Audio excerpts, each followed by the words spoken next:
धन संबंधित उपायों की संपूर्ण व्याख्या।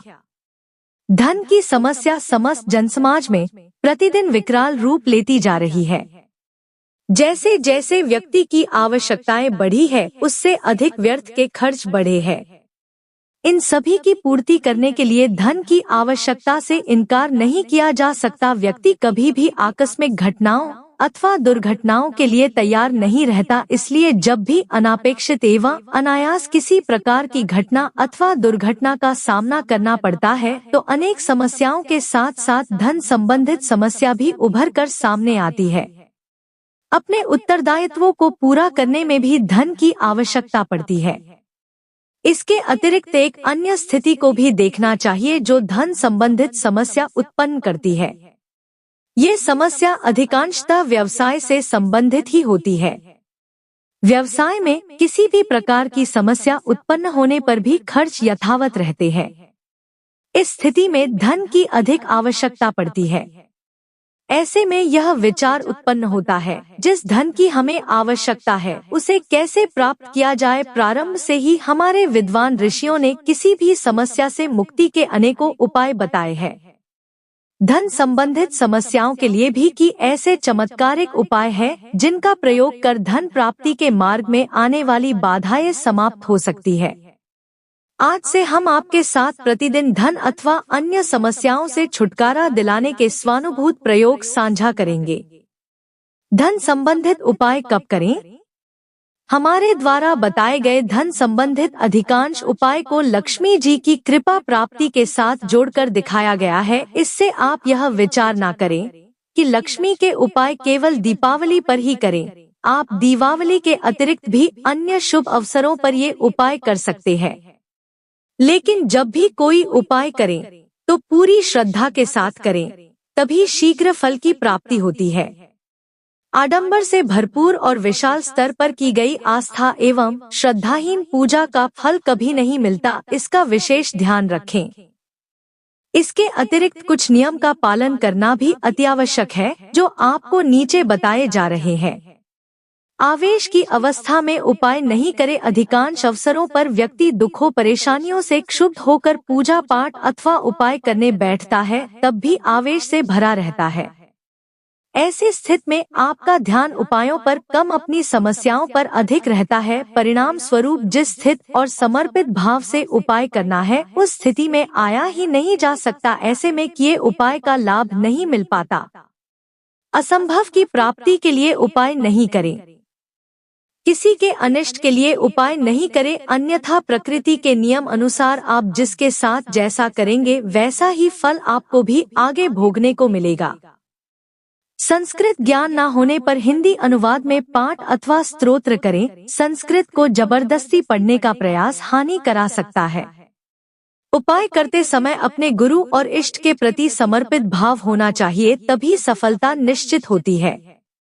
फल प्राप्ति में विलंब होने पर निराश ना हो। पूर्व संचित कर्म धीरे धीरे ही कटते हैं, उसके बाद ही उपायों में सफलता मिलने लगती है। एक या दो बार सफल ना होने पर भी निष्ठा से उपाय करते रहे। पत्थर पर भी रस्सी बार बार रगड़ते रहने पर निशान आ जाता है। इससे भी कुछ प्रेरणा लें।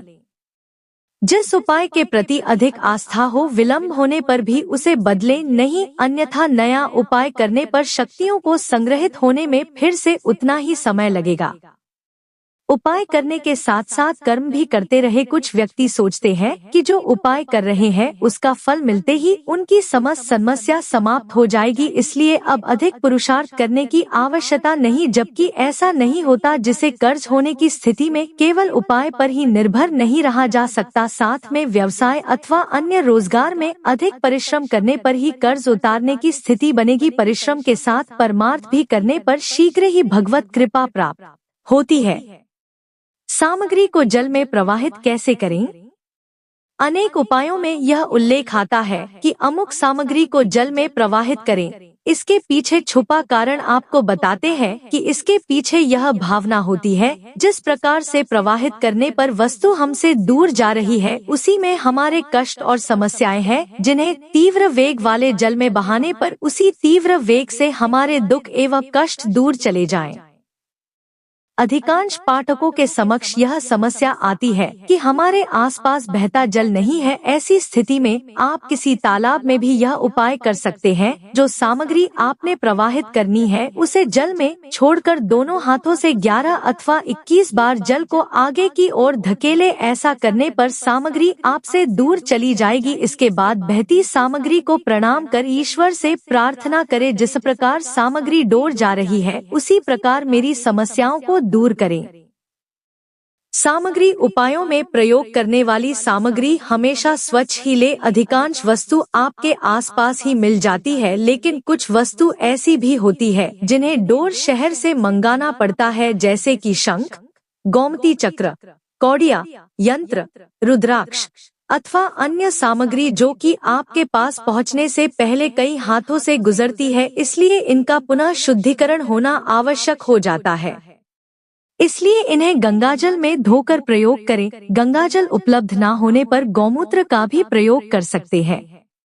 इसके बाद आप जो भी उपाय करेंगे वह अवश्य ही सफल होगा। उपाय कब आरंभ करें? जातकों के समक्ष अक्सर किसी उपाय को करने से पहले यह समस्या आती है। इस विषय में संक्षिप्त रूप से बता रहा हूँ।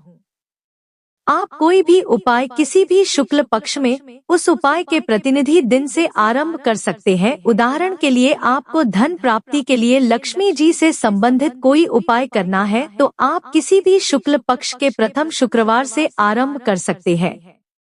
इसके अतिरिक्त यदि आप शीघ्र लाभ चाहते हैं तो अपनी कुंडली में चंद्र राशि अनुसार उस दिन चंद्र चौथा अथवा एवं 12वां ना हो, इसका ध्यान रखें। इसके अतिरिक्त रिक्ता अर्थात चतुर्थी, नवमी अथवा चतुर्दशी ना हो, घर में सूतक ना हो। आचार्य वारामीर के अनुसार बताए समय पर कार्य करने पर सफलता की संभावना 100% रहती है।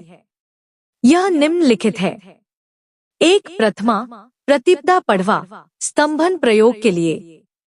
2. द्वितीया दूज दोज उच्चाटन प्रयोग। 3. तृतीया तीज आकर्षण। 4. चतुर्थी चौथ स्तंभन प्रयोग। 5. पंचमी मारण प्रयोग अर्थात शत्रु को कष्ट देने वाले प्रयोग। 6. षष्ठी छठ उच्चाटन प्रयोग। 7. सप्तमी वशीकरण प्रयोग। 8. अष्टमी धन एवं सम्मोहन प्रयोग। 9. नवमी सम्मोहन एवं धन प्रयोग। 10. दशमी सौम्य प्रयोग। इस तिथि पर यदि गुरुवार अथवा पुष्य नक्षत्र हो तो कुछ भी ना करें। 11. एकादशी मारण अर्थात शत्रु को कष्ट देने वाले प्रयोग। 12. द्वादशी मुख स्तंभन एवं मारण प्रयोग। 13. त्रयोदशी आकर्षण व वशीकरण प्रयोग। 14. चतुर्दशी स्तंभन प्रयोग। 15. पूर्णिमा मारण एवं शत्रु नाशक प्रयोग। 30. अमावस्या कोई भी सिद्धि के प्रयोग। यदि इस तिथि पर मंगलवार हो तो कोई महत्वपूर्ण सिद्धि करें, सिद्धि जल्दी होती है। पुष्य नक्षत्र। पुष्य नक्षत्र को नक्षत्रों का राजा कहा जाता है। 27 नक्षत्रों में एक यही ऐसा अकेला नक्षत्र है जिसमें कुछ विशेष कार्य सिद्ध किया जा सकता है। नीचे पढ़े वार अनुसार पुष्य नक्षत्र के फल। रविपुष्य रविवार के दिन पुष्य नक्षत्र पड़ने पर रविपुष्य के नाम से जाना जाता है, जिसमें कि विशेष रत्न धारण कोई भी विशेष कार्य सिद्धि अथवा स्वर्ण या वाहन खरीदा जा सकता है। सोमपुष्य सोमवार को पुष्य नक्षत्र होने पर सोमपुष्य के नाम से जाना जाता है। इस योग में कोई भी प्रयोग करने पर व्यवधान नहीं आते, पूर्ण सफलता मिलती है। भौमपुष्य मंगल के दिन पड़ने वाला पुष्य भौमपुष्य के नाम से जाना जाता है। इस योग में वशीकरण संबंधित प्रयोग सफल होते हैं। बुधपुष्य बुधवार को पढ़ने वाला पुष्य योग होता है। यह योग केवल सट्टा, शेयर अथवा म्यूचुअल फंड का काम करते हैं। इस योग में बताए गए कार्य करने पर लाभ अवश्य होता है। गुरुपुष्य गुरुवार के दिन पड़ने वाले पुष्य योग को कहा जाता है। पुष्य संबंधित सभी योगों ने यह सबसे बलवान माना जाता है। इस योग में वाहन, स्वर्ण एवं अन्य महत्वपूर्ण सामग्री का खरीदना शुभ माना जाता है। इस योग जो सामग्री खरीदी जाती है वह चिरस्थायी होती है तथा आगे और अधिक सामग्री खरीदने का अवसर मिलता है। परंतु इस योग में विवाह नहीं किया जाता। भगवान राम एवं पांडवों ने अपना राज्य गुरुपुष्य योग में ही वापस प्राप्त किया था। शुक्र पुष्य शुक्रवार के दिन पुष्य नक्षत्र पड़ने पर माना जाता है। प्रेम संबंधित कार्यों में सफलता के लिए यह योग उत्तम है।